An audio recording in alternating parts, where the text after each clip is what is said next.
COVID cases multiply by 2,100% in a month. We'll tell you about death number 13. And a tropical disturbance looked to be headed to Belize. We'll talk to the forecasters at the Met Office so you can know what to expect. And NEMO gets ready for a major weather event, but in a time of COVID, you'll hear how they plan to manage that. Plus a cop charged with kidnapping and the 19-year-old female charged with stabbing her boyfriend's cousin. She's in jail tonight because of it. We've got details of these and other stories in our newscast for tonight, Monday, August 31st, 2020. Good evening. With your news, I'm Indira Craig.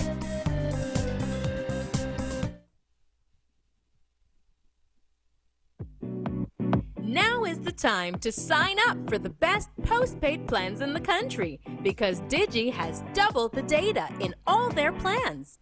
Now you can get even more done, connect even more, stream even more, create even more, and share even more.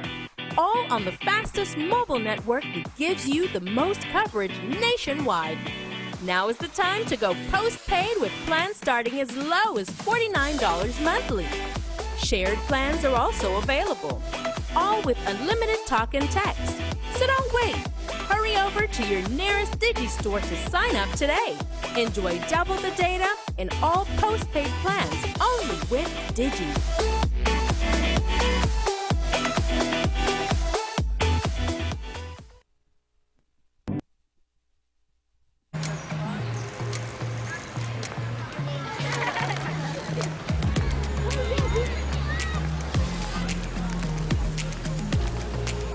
Grandpa, I want crystal water, please.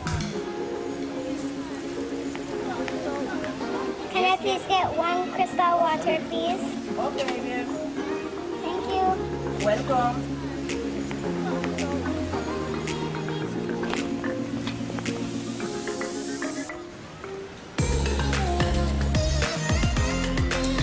It pleases your heart, knowing she will grow up drinking the brand you have always trusted. It gives you peace of mind. Crystal water. Taste you can trust.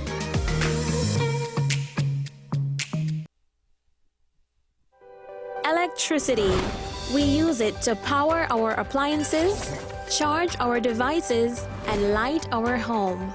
Let's all practice energy conservation at home and in the workplace.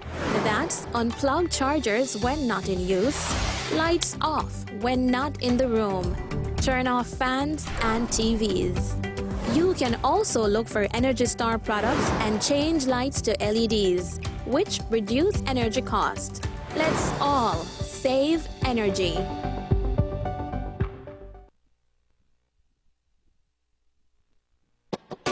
I remember the days when trucks used to line up at the Guatemala border, and we could have only watch as they come in loaded with LPG and then left with Belizean dollars.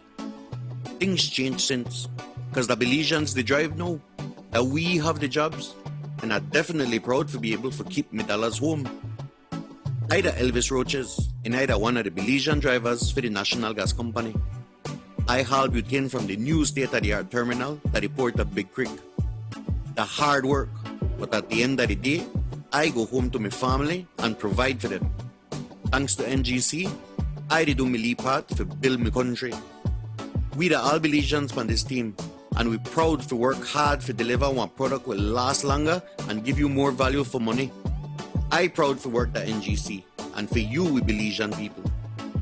The National Gas Company Belize Limited, fueling Belize forward. Trimming the hedges and overgrown trees, packing food supplies, ensuring that you have medical supplies and important documents are all part of your hurricane preparations. But what about your home insurance?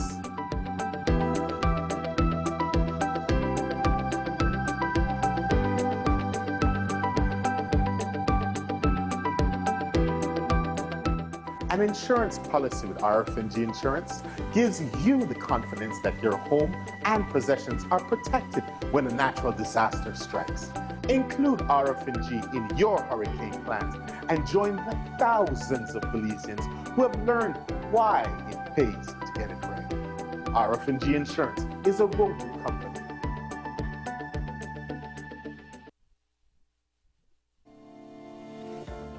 My Belizean family, I extend a warm greeting to all. The month of September, known for its festive and patriotic atmosphere, is here once again. Apart from all the social merriment, September is a time of reflection and unity as we acknowledge Belize's history and celebrate our independence. Granted, this year's proceedings will be unlike those of the previous years. But this time, the safety of our people remains a priority, which entails adhering to the necessary protocols recommended by our health authorities. However, we will not allow these circumstances to hurt our patriotic spirit or overshadow our love of country. September has always and will always be the month of the proud Belizean. In this light, I take this opportunity to inform our residents that with the exception of our annual 21st ceremony, we will still be providing a series of festive events that you can look forward to. The annual flag-raising ceremony, the 10th Bram, and the 21st Park Fest will all be held virtually and broadcasted to you so that you can enjoy them in the comfort and safety of your homes. Additionally, we have repurposed our funding that normally would have been used to decorate the city and instead will be hosting a food pantry for those most in need. This decision, we believe, will be more impactful and beneficial to our treasured residents who have been facing harsh economic challenges at the hands of COVID-19. After much consultation and in collaboration with the National Celebrations Committee, we have designed a series of virtual festivities that we hope will uplift our spirits, reunite all Belizeans, and remind everyone that together we can.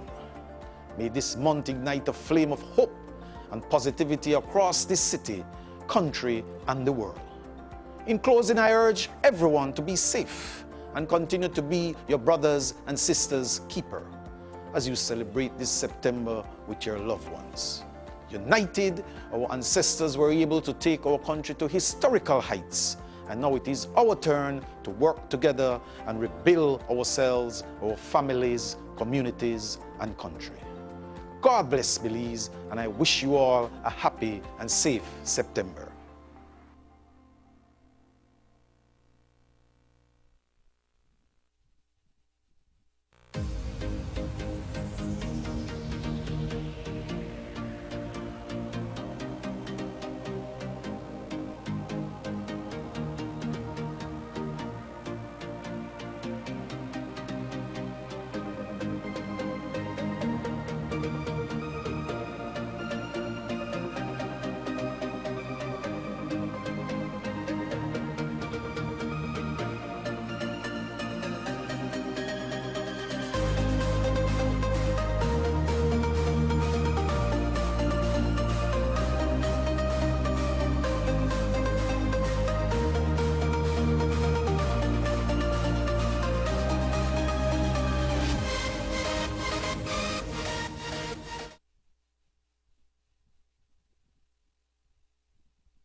At 1,000, it's the last day of August, and Belize today topped 1,000 confirmed cases of COVID-19. That's more than 20 times the number of cases we had 1 month ago on the last day of July, when only 48 COVID positives had been confirmed.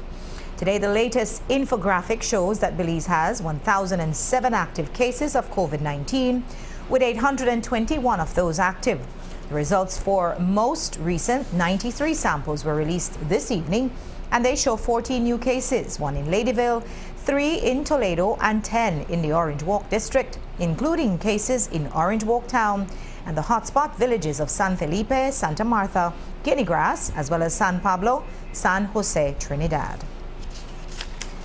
And that result is coming off a weekend which saw the same trend coming out of test results from Orange Walk. Between Saturday and Sunday, there were a total of 123 positive results reported countrywide, and 67 of them, more than half, came out of the Orange Walk district. And as you just heard, there are also 10 more coming out of that district today. As epidemiologist Dr. Russell Manzanero said on Friday, this is because surveillance teams went north to find those infected cases. In this entire week, our surveillance officer actually went to, with the Orange Walk team, to the different villages. We do know that they were in San Felipe, San Jose, Santa Marta, doing a sweep of the cases who are symptomatic and, of course, the contacts of those who are already positive. And we did gather that there are close to over 200 swabs have been submitted. So those amount of tests are now at the central lab. We do expect that there will be an increase of cases to be reported from these areas. Notably, the cases detected in Orange Walk include 20 new positives from San Felipe village, which has already registered 2 deaths. Also, there were 17 cases coming out of San Pedro town in Saturday's tests alone. We also note that Saturday's test show 5 new cases from Independence Village. We are told this includes frontline workers, which has led to a Facebook post from the village clinic urging villagers to call or send a text message before going to the clinic with any respiratory or flu-like symptoms.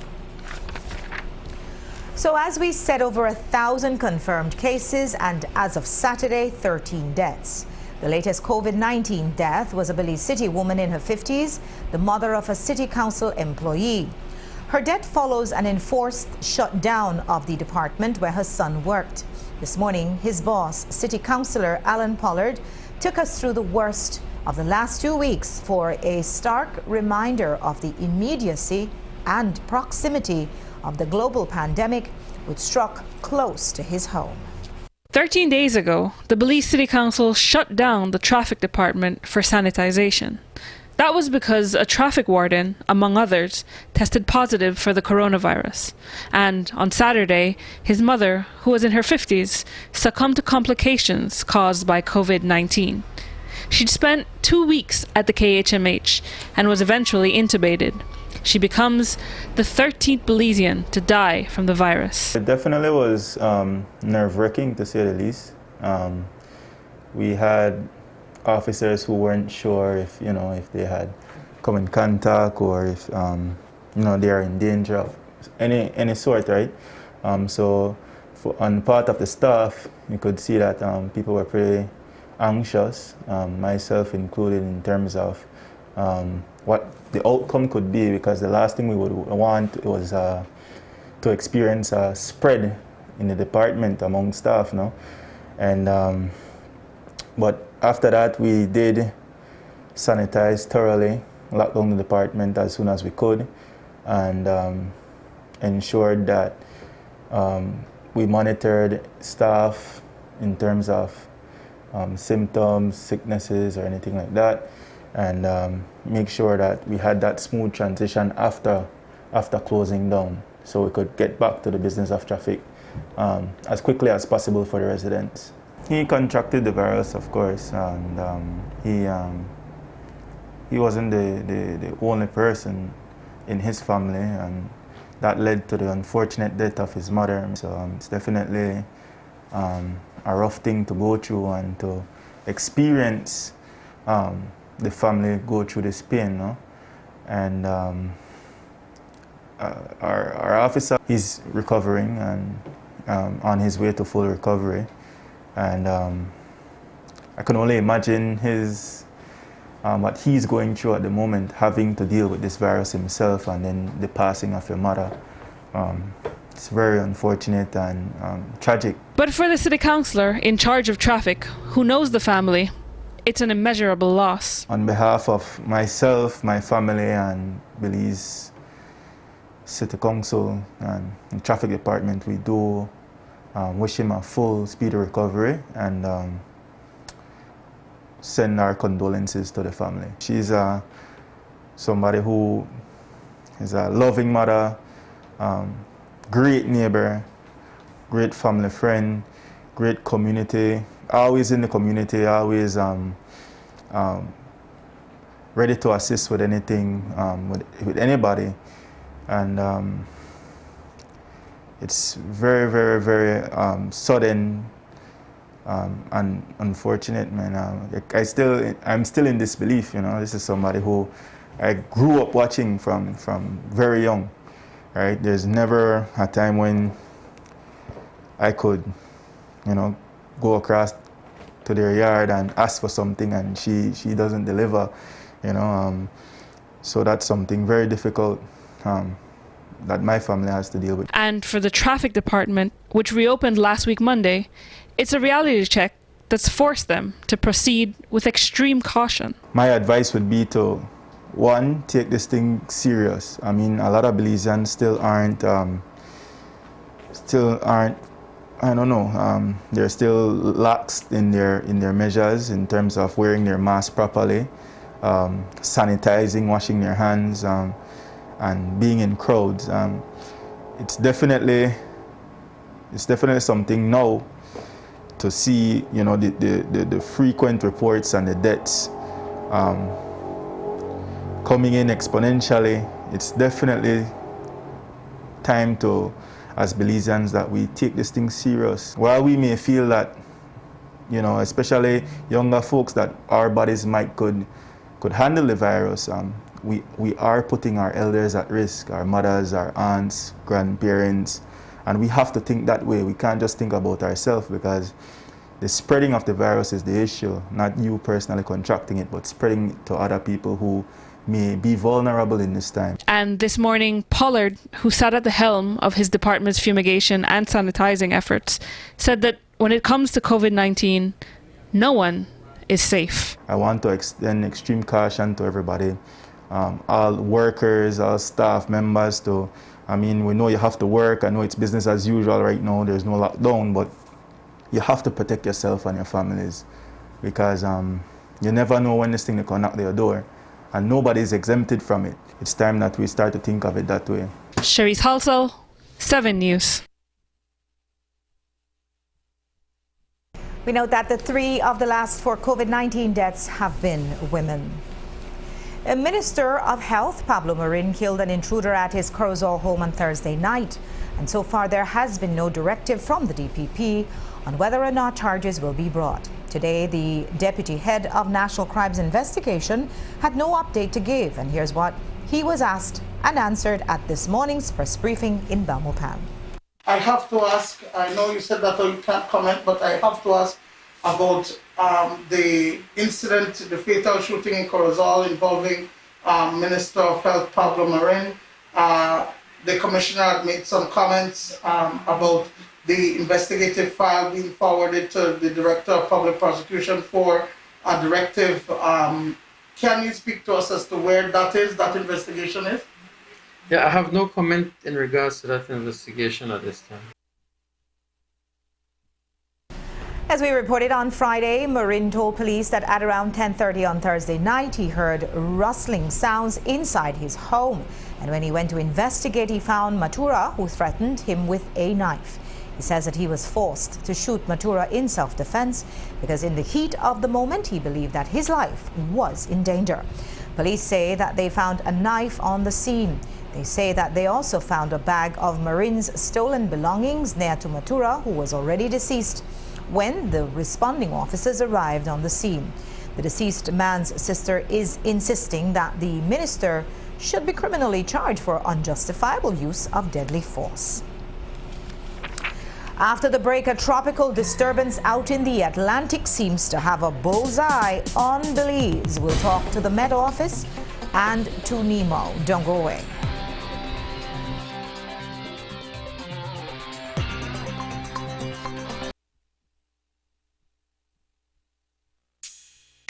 When we started to build our house, we knew that we would have to enjoy living in it for the rest of our lives. At Benny's, we found a large selection of exactly what we wanted. Today our house is finished. The windows, doors, and door locks combine strength and quality to give our home a good feeling of security. We're completely pleased with our kitchen, which features state-of-the-art Delta faucets and reliable GE appliances. Our bath fixtures and accessories blends perfectly with the tiles that we paint. We used warm paint colors that give a cozy effect, complementing our lights and fans. From the grand entrance onto our beautifully tiled floors. We are comfortable in our home, truly content with the knowledge that we did well shopping at Benny's. Benny's and you, together we can make your dream house come true. Price Premier Products Limited has been proudly serving Belize for many years. We aim to serve you better and are pleased to announce our new office with convenient parking at number 1728 Chetamal Street, Belize City. Here, you will find our Price Smart outlet opening on weekdays from 8 a.m. to 5 p.m. Be impressed with the variety of quality branded products such as Pampers, Always, Tide and Downy, Del Monte, DAC, Vigo and Alessi, Duracell, Crystal Farm Cheese, Linda Powdered Milk, Great Lakes Pork Tails, Ground Coffee, Authentic Gillette for men and women. We distribute many of the world's top and finest brands to supermarkets and stores nationwide. For authentic brands and quality products, visit us today. Price Premier Products Limited, importer and distributor of fine quality products. Meals are better at home with Coca-Cola. Collect 2 golden caps of Coca-Cola, Fanta, or Sprite 1.5 liter with the word WIN and 1 golden cap with the word microwave or 1 with the word Oster, and you can win a microwave oven or Oster pots and pans. You'll also receive a free kitchen utensil with all 1.5 liter twin pack purchases. You can collect all 4 utensils. Visit www.coca-cola.com.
I remember the days when trucks used to line up at the Guatemala border, and we could have only watch as they come in loaded with LPG and then left with we Belizean dollars.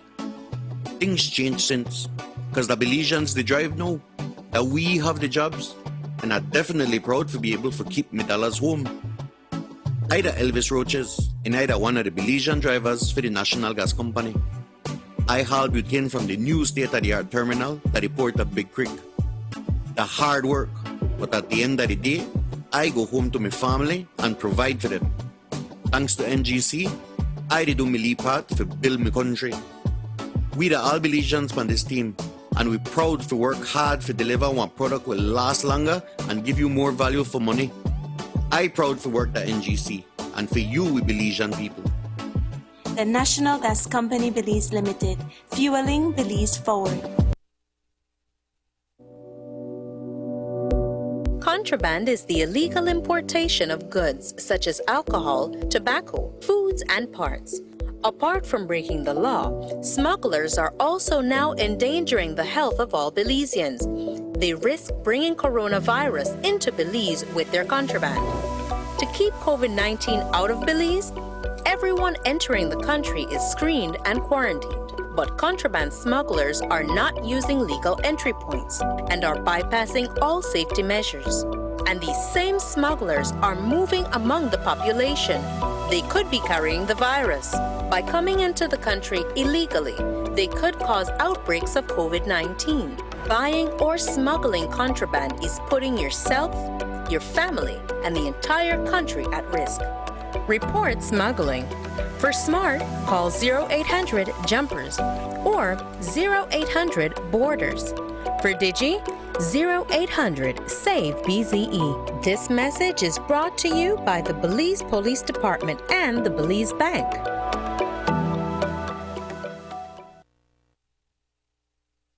I'm Chef Sean Quillen, and I got a nice surprise for you today. Take your cooking skills to a whole new level with Glazed Out, TNC's first ever cooking show with culinary expert Chef Sean Quillen. Tune in every week for exciting Belizean cuisine and some of Belize's biggest names in culinary art and culture, and watch as they create unique and delicious meals that will surely excite your taste buds. Glazed Out in the kitchen with Chef Sean. Belizean food, how another level. Premiering only on TNC 10.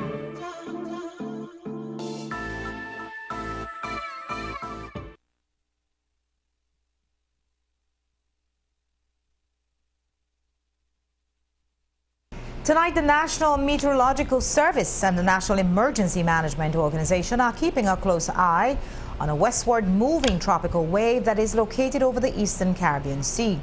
At this time, this weather disturbance is located west of the Windward Islands, but forecast weather experts think that based on its current track, Jamaica, Honduras, Belize, and the Yucatan Peninsula need to pay close attention to it. The tropical wave's associated thunderstorm activity shows signs of organization, and current environmental conditions are conducive to its development.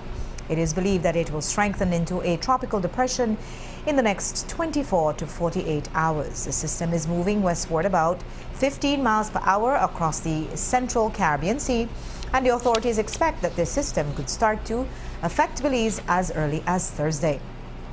This afternoon, we spoke via video conference with the Deputy Chief Meteorologist at the National Met Services, and here's what he had to say about the system and what it could mean for Belize. Okay, the system, the tropical wave and the broad area of low pressure is currently located south of Hispaniola. The system is moving to the west at about 15 to 20 miles per hour and has a high chance, about 70% according to the National Hurricane Center, of developing into a tropical depression within the next 48 hours. Most of the environmental factors are favorable. It is over warm sea surface temperatures. It is in a relatively moist environment. And the wind shear, which is the factor that normally disrupts thunderstorms from developing, is relatively light and expected to continue to be light. However, the system is moving rapidly to the west. So that fast motion is preventing the system from developing a closed circulation or becoming a depression, as was noted by the Hurricane Center. So if that continues that way, that might be one factor that might hinder development. Most of the global forecast models that we look at here at the National Met Service are not showing significant development with the system. However, we are monitoring it closely in case that changes. These models are updated sometimes up to every 6 hours. So there's a new model run coming out every so often, and we look at it to see if anything changed. So we are not letting our guards down. We're monitoring the system closely to see if it does develop into a tropical depression before it gets here. In terms of the track, before our system forms, we don't really have a track for it. So that cone that you see from the Hurricane Center is more like a guesstimate, because we're not looking at a tropical development. We're not looking at a depression at the moment. We can, if it does form into a depression, then we can most certainly pinpoint a track for the system. You mentioned factors. Typically, and this is what typically occurs, if you have a weaker system, it generally goes with the trade winds, which are normally flowing from east to west. So weaker system tends to come more directly west into our area. When systems do develop into more intense hurricanes, they would tend to nudge further north because they are picked up by the upper level winds, which are typically, or not always, but are usually from the southwest to northeast, and we will pick up these systems in these trough. However, like I mentioned, it's too early to talk about a track because we don't have a depression at the moment. We are expecting rainfall to start affecting the country late Wednesday night into Thursday morning. Those could be heavy at times with the possibility of flash flooding. That's what we're seeing at the moment. However, like I mentioned, the system there's some uncertainty whether it will develop further. If it becomes a tropical storm, then it might slow down a bit. The rainfall could be more, and it could get gustier winds. So we are still in that uncertainty range whether the system develops into a depression or not. I must repeat to the public, right now we're not dealing with a depression. We're dealing with a tropical wave, which has a chance of developing further. And while the Met Office closely monitors what is still just a disturbance, the NEMO office is in full operational mode. The national coordinator told us today that his national network has to prepare for the worst, and that includes the possibility of coordinating an emergency response with COVID protocols in place. Seems like by the time it reaches our coastline, this prognosis or analysis at this stage is indicating that it could be, more than likely it will be a tropical depression. We don't know yet if it will be a tropical storm or a hurricane, but in NEMO now, we have to plan that we're going to face a hurricane. So we're trying to address two scenario situations: the risk of COVID-19 transmission and the safety of the people from the threat of, a hurricane or tropical storm. In the event we have to do an evacuation, remember that is the very last resort, and we will know that at some point between today and, I would say, by Wednesday midday the latest. As he said, there are two scenarios at play: COVID-19 and the possibility of a storm system developing. Tonight, that remains just a possibility, and the latest NEMO update says, quote, the models used at the Met Service do not show significant development of the system before it reaches our coast, end quote. But as you heard the NEMO coordinators say, they have to prepare for the worst case scenario. And so that means managing a hurricane response with COVID protocols. Today he discussed what this entails. It's like double crosshairs on our system at this point in time to deliver, the services. So we are definitely challenged, and we will provide, the best we can. Now, because of COVID-19, the protocol is different. One, we would have to fully examine the situation to determine if indeed we want people, first of all, to leave San Pedro because of the level of threat. We may say it's best for people to shelter in place so as not to make the virus move. However, if we had to or have to do so, we have the protocol of where people would be checked by the Ministry of Health, first and foremost to see if they are COVID positive or if they should be in quarantine, so you know exactly what type of person is moving. They would have to be checked in terms of their temperature. They would have to follow all the protocols of social distance, wearing their mask, and washing or cleaning their hands on a regular basis. Therefore, we'd have to manage a situation where there's no overcrowding of the boats or the buses. They are meeting right now in San Pedro to look at who would meet the criteria to leave if they have to leave, and the amount of persons who are, some still trapped there who would want to come off and the likes, What we are doing, we have earmarked or identified some of our shelters which would have to be converted to COVID-19 hurricane shelter and be treated as a quarantine center, so to speak. But will there be additional shelters open, particularly in the city, with this COVID situation and the likelihood that if shelters are needed, you will need COVID-19 designated shelters? Yes, that is the plan throughout the entire country, all municipalities, and also in the rural communities. The regular shelter will have 2 rooms or so for people when they arrive at the shelter who show symptoms of COVID-19. They will not be taken to the regular shelter area. They would have to be held in that area in terms of the COVID-19 screening room, if you want to refer to it as that, for referral by the Ministry of Health. The Ministry of Health would determine then, okay, how do they deal with those individuals? And also special groupings or differentiation will have to be made for elderly persons because of their extreme vulnerability to COVID. The elderly and persons who are known to have some underlying conditions that, for example, we don't see the load for a classroom for sheltering people being more than 10 persons. Normally, without COVID, it was at 30 persons thereabouts. Now we have reduced that to about 10. And we may even have to reduce it at the discretion of the shelter manager to perhaps one family.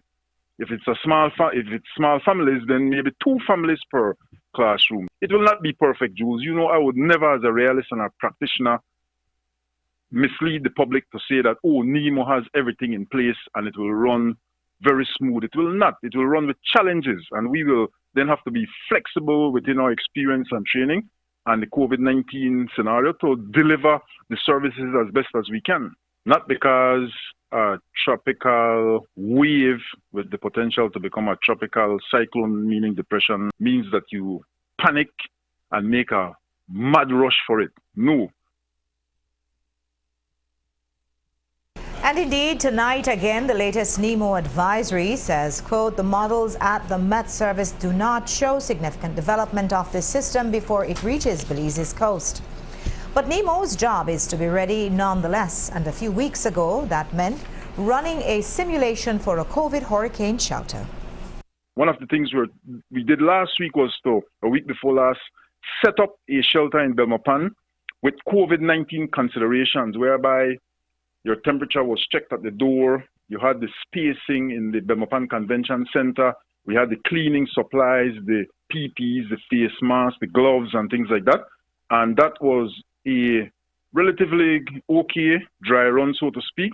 And even though we're going into September, in September, this isn't a time about celebration. This is a time about preparedness, getting ready to save your life, every day dealing with COVID-19 and with the possibility of a tropical cyclone affecting Belize. The latest NEMO release says, quote, regardless of development, this system will likely bring heavy rainfall across the country starting late on Wednesday night and continuing on to Thursday. The NMS will continue to monitor the system and update you accordingly, end quote. We note that the 6 p.m. update from the National Hurricane Center about this disturbance says environmental conditions are expected to gradually become more conducive for development, and a tropical depression is likely to form during the next couple of days while the system moves westward at 15 to 20 miles per hour. Interests in Jamaica, northern Nicaragua, Honduras, Belize, Guatemala, and the Yucatan Peninsula should monitor the progress of this disturbance, end quote. Well, we surely will be doing that here at 7 News. Turning back to the news on the COVID-19 pandemic, a group of San Pedro town residents has organized themselves into a fledgling movement to complain in unison that the strict lockdown rules on the island are oppressing them. A press release from these concerned citizens says, quote, during a time of national emergency, under the latest state of emergency for the country of Belize, San Pedro residents have formed a movement, Change for San Pedro, as a matter of urgency, in response to the economical, infrastructural, and provisional neglect the island of Ambergris-Key has experienced as a result of improper monitoring of free-flowing traffic to the island, prior that is to the latest lockdown, and a lack of procedural policy enforcement. Ambergris-Key has been labeled and scrutinized as being the epicenter of the COVID-19 virus. The immediate calls to concern by the residents are in regards to the current state of the lockdown of Ambergris-Key and how it has been addressed and managed by the central government of Belize thus far, end quote. Two of the organizers of this Change for San Pedro movement tell us that it was born out of the collective frustration of about 600 residents who are of a similar view on some of those state of emergency rules. They've compiled a list of 7 amendments to those rules which they think will make them more bearable while still achieving the desired results of curbing new COVID infections on the island. This evening, those organizers granted us an interview via video conference to discuss a few of those amendments in the hopes of being heard by the Barrow government. Here's what they told us this evening. So the first point we put out was the curfew. Everybody has expressed the desire to have our curfew extended to 9 because unlike the rest of the country, our curfew ends at 8. That extra hour would allow for the businesses that are able to be open to get that extra hour, to make that extra money, to bring in that extra revenue. That extra hour daily helps, you know what I mean? So I don't think that's a big thing to ask for. That's why we asked for it first, because it's something they can do for us immediately. And then the second one was the issue of our family members returning to the island, but also keeping San Pedro residents only, or those traveling with a purpose, until the 1st of October. Like we've had to explain a lot of the time, this is not a personal attack stating, oh, we don't want you guys here, we don't want anybody that's not from San Pedro here. It's a way for us to protect you all and protect ourselves, because we have not had adequate testing. No, we've only been, only 700 tests have been done in San Pedro. So we're assuming we've got a large number of asymptomatic people walking around. That's what we can only assume, right? Because they haven't been tested. And like you said, we've only had 700 tests done here. We're considered the epicenter. We should have had more tests being sent over to us.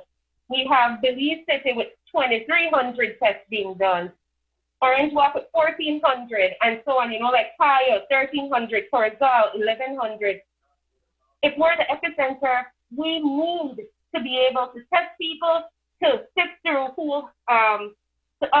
all who have been displaying symptoms or whatever, flatten that curve before we open back up to the rest of the country. Yeah. That way we don't get bashed for infecting everybody, or get demonized again. The food program it's been nice that we have it.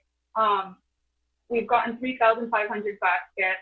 Yeah, it's been a little bit tricky with it, but it's there. Some people have had to wait, and other people have stepped up other programs. I myself started a coupon program, so if somebody calls me and says hey, I haven't gotten food, and I'm on the system, but I haven't gotten, we give them a coupon to go shopping and buy what they need. But from what we hear, that's going to end this Friday. This is going to be the last time they give out. And San Pedro's defeated. We don't have the money anymore. People will depend on that food for 2 more weeks. So we'd like it extended at least until September 19th. And honestly, the private sector is stepping up. So we're trying to fill in where we can, but we still need the help. So if somebody could, because nobody has even addressed us on any of the issues yet, even as far as getting approved for the food program, it takes a week to get approved. So we have people that have already been waiting. They're going to get this week. But the people from this week that were approved, that were supposed to be getting after this, they won't get their food, although they've been waiting now for their number to come up. It's like waiting in a line, and the second you get to the door, they close it, shop shut. And it's not like we're asking for it, like you said, forever, only until the 19th of September, so that the people that are already struggling can just maybe get on their feet a bit. Additionally, the change for San Pedro is calling for the Ministry of Health team on the island to be given more test kits to properly test residents, especially those who are displaying COVID-related symptoms. They say that currently the flu clinic is turning away many residents who are requesting the test. They are also asking for construction operations to be allowed to resume on the island so honest laborers can start to earn money for their families.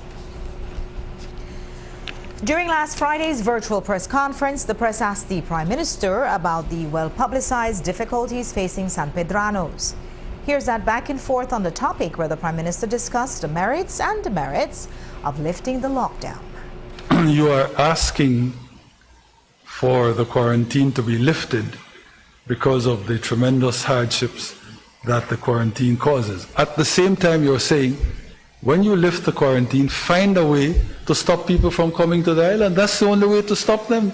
If the island is quarantined and entrance to the island and exit from the island are both prohibited. You can't have it any other way. So the best I can tell you is that I agree. And I said at the end of this, I will check with the doctors as to the numbers in San Pedro. I am inclined to lift the quarantine perhaps on Monday, maybe just have the weekend pass and lift it on Monday. But I do want to check the numbers with the doctors. But once we do that, the question of another outbreak on the island is something that of course will be possible. The only way to try to stop that is if you seal off the island, and lifting the quarantine means that you are refraining from sealing off the island. What then are you left with? Again, the question of the patterns of behavior.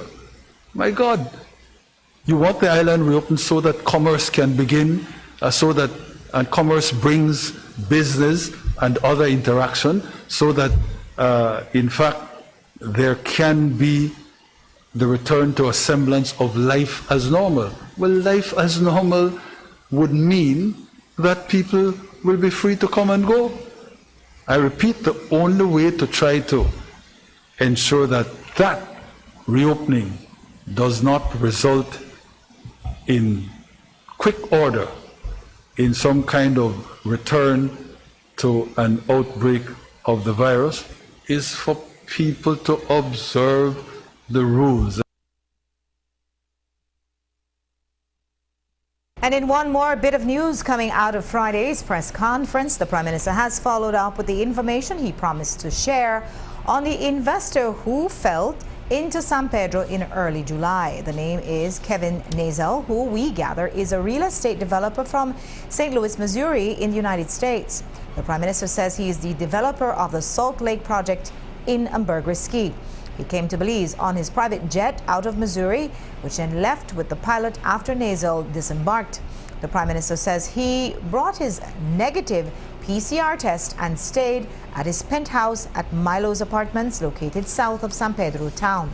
The PM reports, quote, Nazel remained on the island for 10 or so days, then returned to the U.S. on his private plane. There are no reports of his having any COVID problems since returning to the U.S. End quote. And we take a break now. When we come back, we'll talk to the newly crowned Queen of the Bay. So don't go away.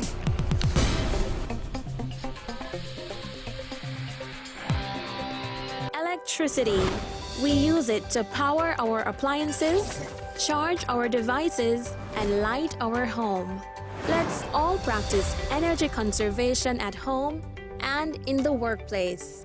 That's unplug chargers when not in use, lights off when not in the room, turn off fans and TVs. You can also look for Energy Star products and change lights to LEDs, which reduce energy cost. Let's all save energy.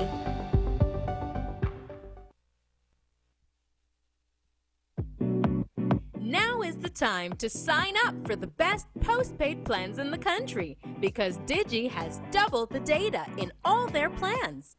Now you can get even more done, connect even more, stream even more, create even more, and share even more. All on the fastest mobile network that gives you the most coverage nationwide. Now is the time to go postpaid with plans starting as low as $49 monthly. Shared plans are also available, all with unlimited talk and text. So don't wait. Hurry over to your nearest Digi store to sign up today.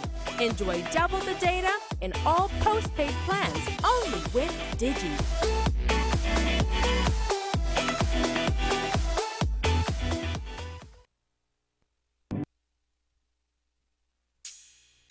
When we started to build our house, we knew that we would have to enjoy living in it for the rest of our lives.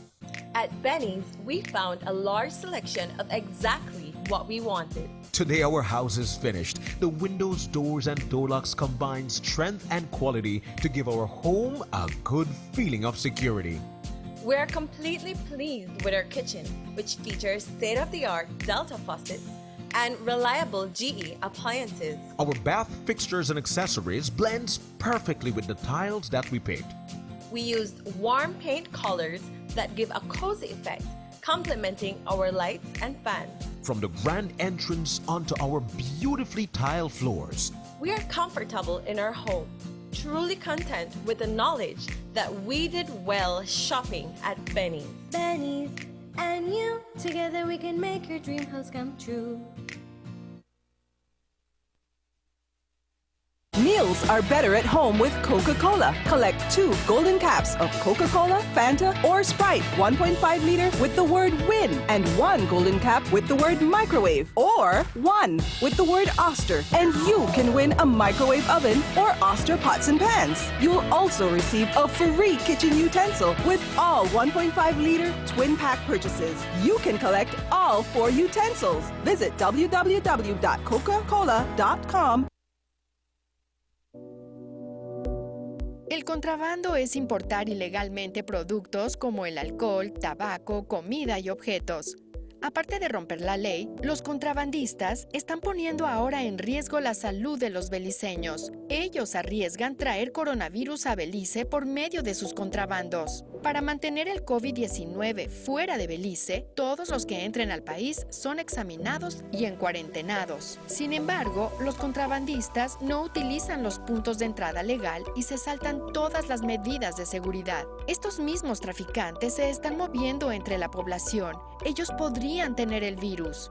Al entrar ilícitamente al país, esto puede provocar un brote de COVID-19. Comprar o traficar contrabando te pone a ti, a tu familia y a todo tu país en riesgo. Para números de Smart, llama al 0800-586-7377, 0800-267-3377 y para Digi 0800-728-3293 para reportar cualquier actividad de contrabando.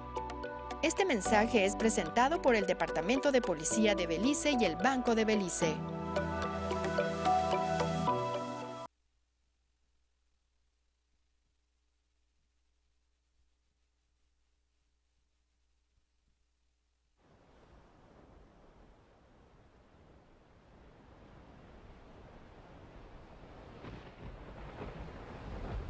Because of the destructive power of a hurricane, you should never ignore an evacuation order.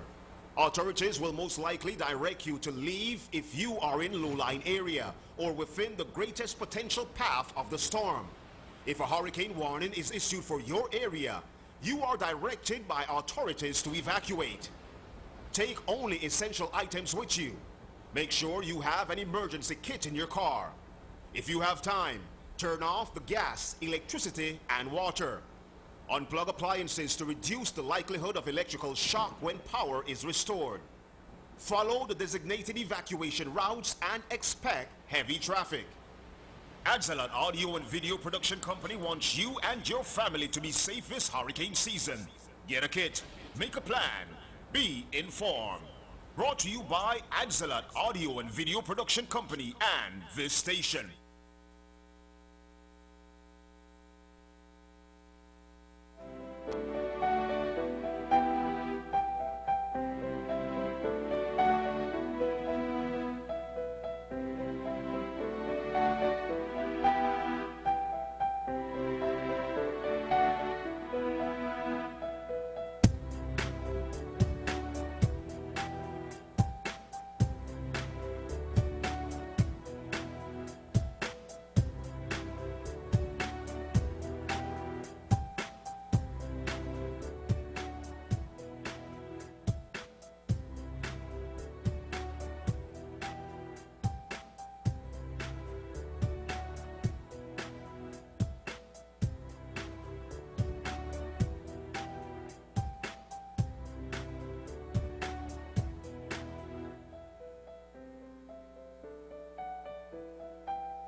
On Saturday night, Belmopan's Myra Cibrian became the 75th Queen of the Bay and the first woman to have won the title during a virtually presented pageant.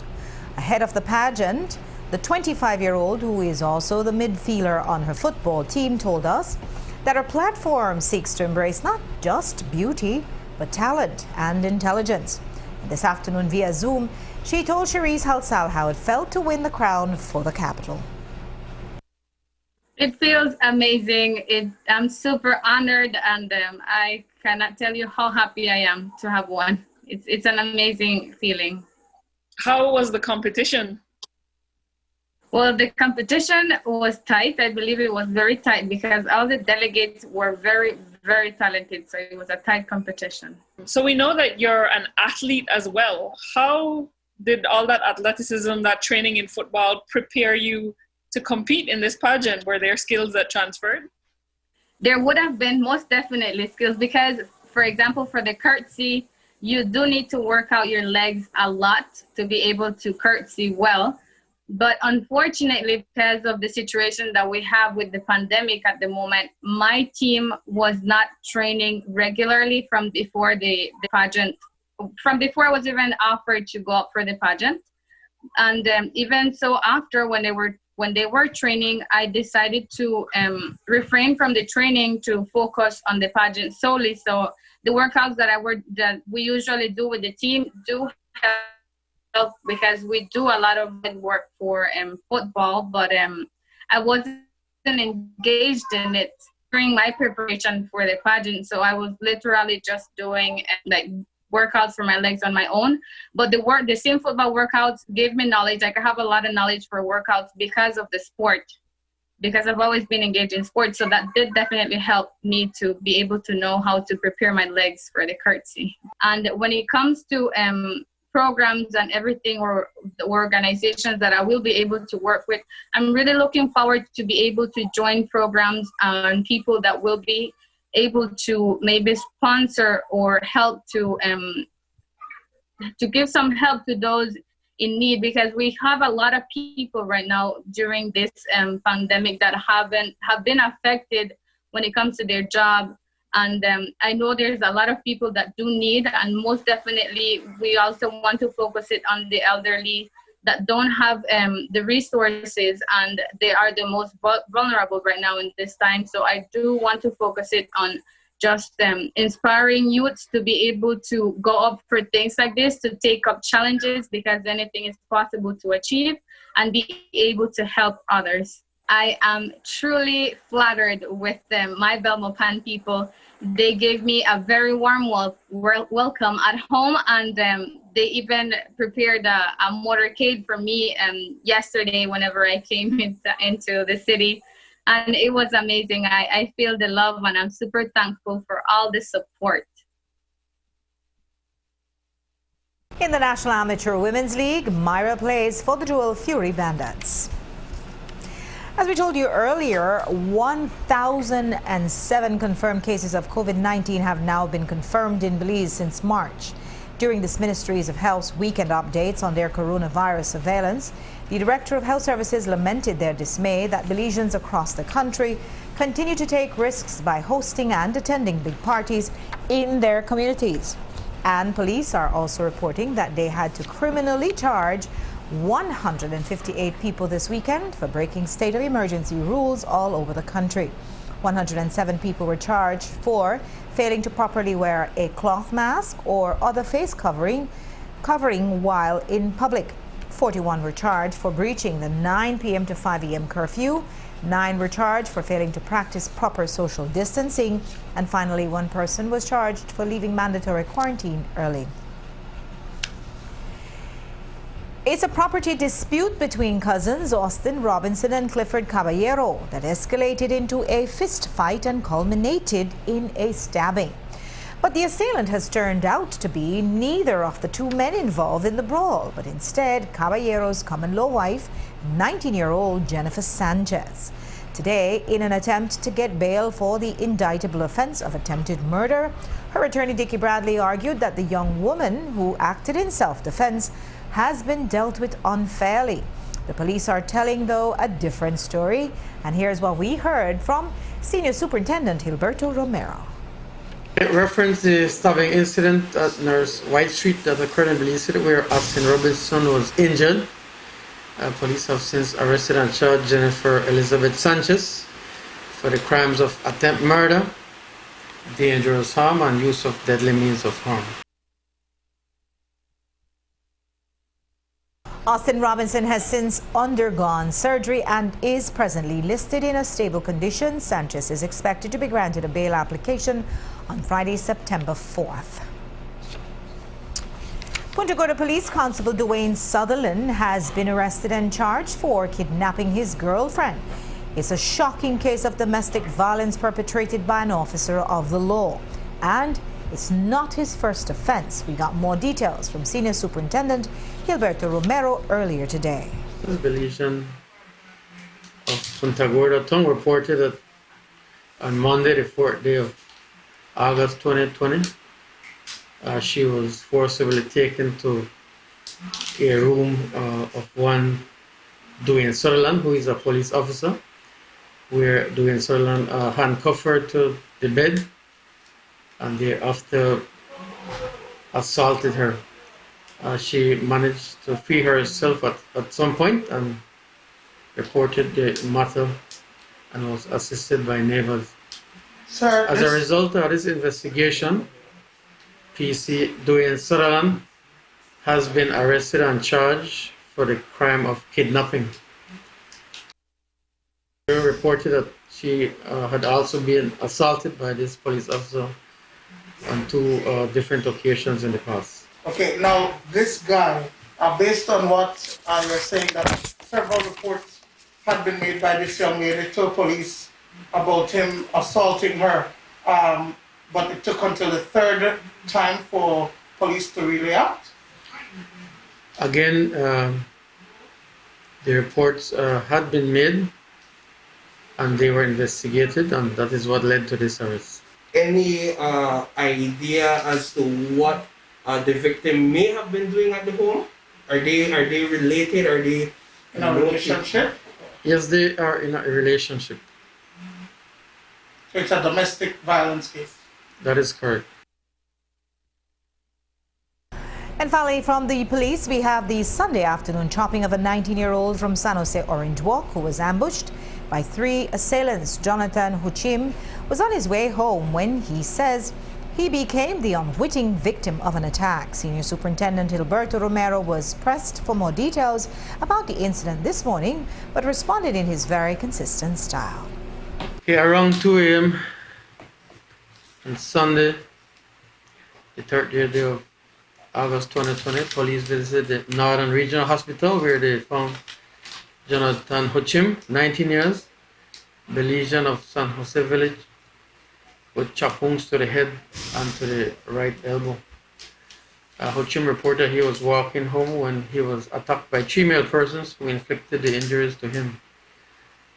He made it home and was taken to the hospital and is in a stable condition. We are seeking 3 persons in regards to this investigation at this time. The motive behind this incident? We do not have a motive at this time. These 3 persons are from the village as well? We do not know at this time. What is he saying? Well, he reported he was going home when he was attacked by these persons. For no reason? That is the report we are getting. Is he saying if he had any prior altercations with these men? Not that we know of now. Huchim received injuries to his left elbow and the side of his head, but is listed in a stable condition. As you heard earlier in the news, San Pedro town residents are trying to use pressure to get out of lockdown. On Friday, the Prime Minister said he's fighting to not put any other community under that austere situation. He says that even with the soaring number of confirmed COVID cases, there is no good enough reason to lock down. He reiterated what you heard earlier, that the high number of positives recently is owing to a scan of hotspots and infected families in the Orange Walk district, and that while, yes, their numbers are high, we've got to learn to live, that is, with COVID. We seem to be working through the list of contacts of the original positives. And as we continue working through those lists of contacts, there will be more cases turning up, traceable ultimately back to the original cluster or the original outbreak. I don't get the sense from the doctors that separate and apart from that, there is any preponderance of new cases. In other words, if in the main you can trace everything that's happening back to the original cluster, we hope that by now we're getting that cluster or that community spread under control, and there is, in my view, no reason to lock down the district. You want to try and put safety first, but you also must be conscious of the tremendous havoc that's wreaked once you lock down a district, once you lock down 2 districts, once you lock down the entire country. We have got to learn to live with this pandemic, and I believe that slowly but surely we are coming to terms with it. At his press conference on Friday, the Prime Minister also announced the country's ballooning debt-to-GDP ratio. The debt-to-GDP ratio is a metric which compares a country's public debt to its gross domestic product. Basically, a comparison of what a country owes with what it produces. This is a strong indicator of a country's ability to pay back its debts, which, ideally, should not exceed 70 to 80%.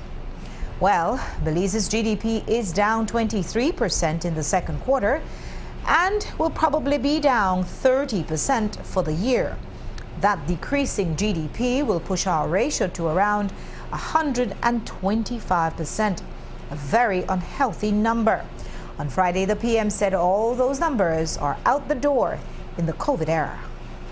Jules earlier asked about the debt to GDP ratio. Well, you go and you look at any of the international writing on this issue. Nobody is worried about that. Nobody is worried about that. At the end of the day, because of the global downturn, the usual metrics have gone out the window, and it is conceded, take the particular case of Belize, that once things start getting back to normal, the super bond, in my view, will have to be restructured. And that's going to deal to a large extent with our commercial debt problem. The IFIs, the very monies that they're lending us now, there is already a growing call for those IFIs to in fact engage in debt forgiveness for small countries such as Belize. So, in a context where the entire planet has to come together, and where those that control the levers of financing and borrowing and lending have a clear obligation that's being underlined time and again at every international forum, with every international speech that you can view or listen to. There is going to be a way of getting the kind of relief from what in normal terms would be an astronomical debt to GDP ratio. There is going to be a way, there are going to be several ways of dealing with this, such that in the, not necessarily in the short term, but at least in the immediate term, this country is going to bounce back and is going to be once again on a firm growth trajectory. We know that the GDP was down only 23% in the second quarter when tourism, which supposedly accounts for 40% of GDP, completely flatlined. And our final story tonight is a good news follow-up on the single case of COVID-19 that had been detected within the Dorothy Menzies Childcare Center. Tonight we can tell you that the child whose test yielded a positive result has completed a second test, and the result is negative.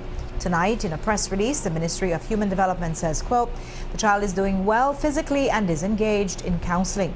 The Ministry of Health has advised that the contact tracing result is inconclusive. Also notable is the fact that the 21 other residents and 10 members of staff who were swabbed all tested negative. Still, the ministry continues to monitor the psychological health of all the children residents in the facility. And that's all we have for you for tonight. Thanks for watching. With your news, I'm Indira Craig. Remember that you can see a streaming video of this newscast at 7newsbelize.com, brought to you by Digi for the best postpaid plans in the country. Remember that curfew starts at 9 countrywide tonight, so please make sure to stay inside. And remember to wash your hands, wear a mask at all times in public properly, and keep your social distance. Join me back here tomorrow at 6. And until then, have a great night.